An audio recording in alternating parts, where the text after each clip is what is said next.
بسم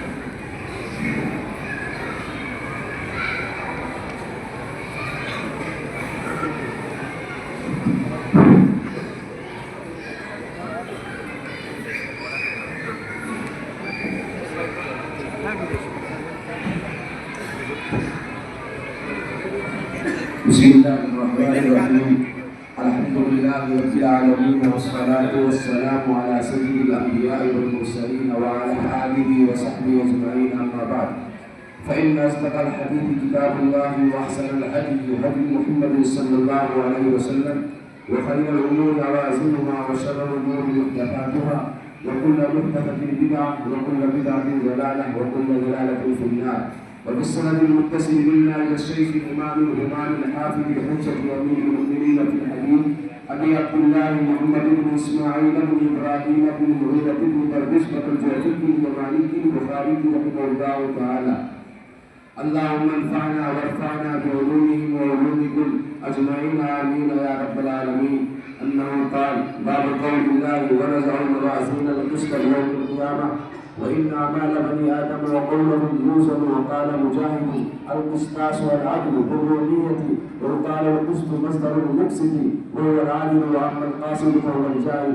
وبه قال: حدثنا أحمد بن إشقاق قال حدثنا محمد بن الفزيل عن عمارة بن قعقاع عن أبي زرعة عن أبي هريرة رضي الله تعالى عنه أنه قال: قال النبي صلى الله عليه وسلم: كلمتان حبيبتان إلى الرحمن خفيفتان على اللسان ثقيلتان في الميزان، سبحان الله وبحمده سبحان الله العظيم.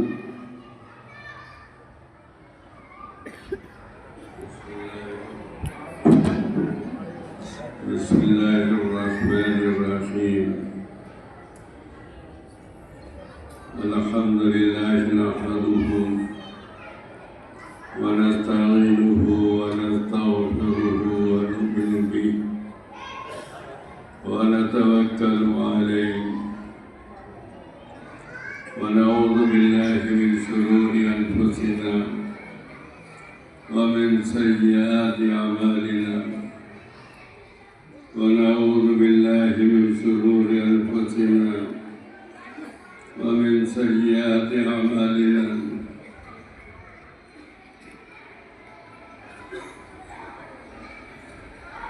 ونشهد أن لا إله إلا الله وحده لا شريك له، ونشهد أن سيدنا ومولانا محمدا عبده ورسوله صلى الله عليه وعلى آله وصحبه أجمعين. أما بعد، وبالسند المتصل منا إلى الإمام البخاري رحمه الله أنه قال: إنما الأعمال بالنيات، أنه روى عن النبي صلى الله عليه وسلم أنه قال: إنما الأعمال بالنيات وإنما لامرئ ما نوى، ومن كانت هجرته إلى دنيا يصيبها أو امرأة ينكحها فهجرته إلى ما هاجر إليه. असल मुखातब तो मेरे इस मदरसे के अज़ीज़ और मुहतरम तलबा-ए किराम हैं, और उनके वास्ते से यहाँ तशरीफ लाने वाले मेरे भाई, मेरी बहनें, मेरी अजीज़ा बच्चियाँ हैं। मैं शायद तीसरी मरतबा